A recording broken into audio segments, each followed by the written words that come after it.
This metal does not corrode. It's highly reflective, it is soft, ductile, malleable, and hence makes it a versatile metal. The Latin name for the metal is aurum, hence gets its chemical symbol Au.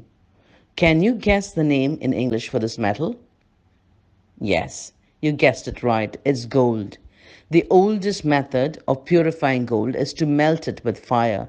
It has a melting point of 1943 degrees Fahrenheit or 1064 degrees centigrade.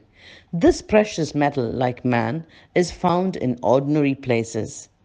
Gold is hidden in lumps of rock and often buried deep.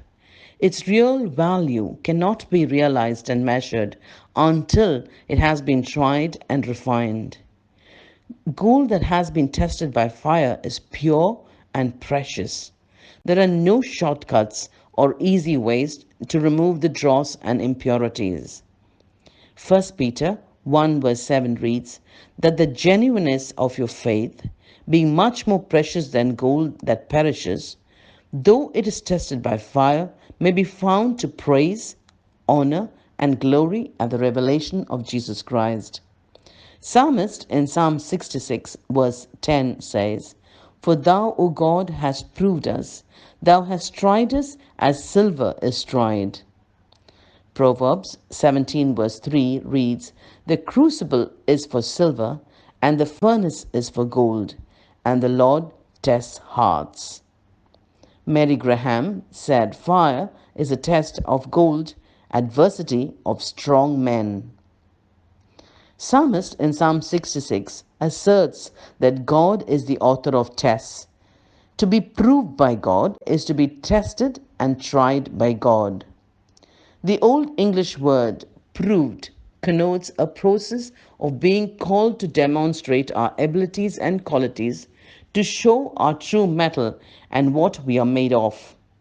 The strength of a precious metal is not revealed in its rawness, but in its potential, its ability to glow, shine, and radiate quality after being tested. Gold and silver become what they because they are proven in the furnace of fire to reveal their true worth. In the same way, God takes us through the fire, furnace of life, so that his right grind will build in us a godly character and strength, which draws us only doing God's will in a corrupted and perverted world. We need to understand why God permits testings and trials in our lives and why we have to endure these trials with grace, patience, and wisdom. The first reason is so that God can put his fear before our face, so that we can acknowledge his sovereignty and be rightly guided to become righteous by learning to avoid sin.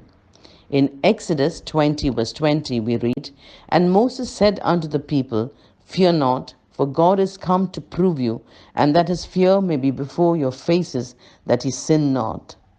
The second reason is to build our character. Character is what comes to the fore when Satan tempts us to violate God's laws. 3. Deuteronomy 8 verse 3 reads, and he humbled thee, suffered thee to hunger, that he might make thee know that man shall not live by bread alone, but by every word that proceedeth out of the mouth of the Lord, that thou may live. Strange it may sound, trials are permitted that we may love God and his word, to turn our attention from the world. So, beloved, knowing that their trials are inevitable, it is better to surrender willingly to them than to struggle against them. Be blessed.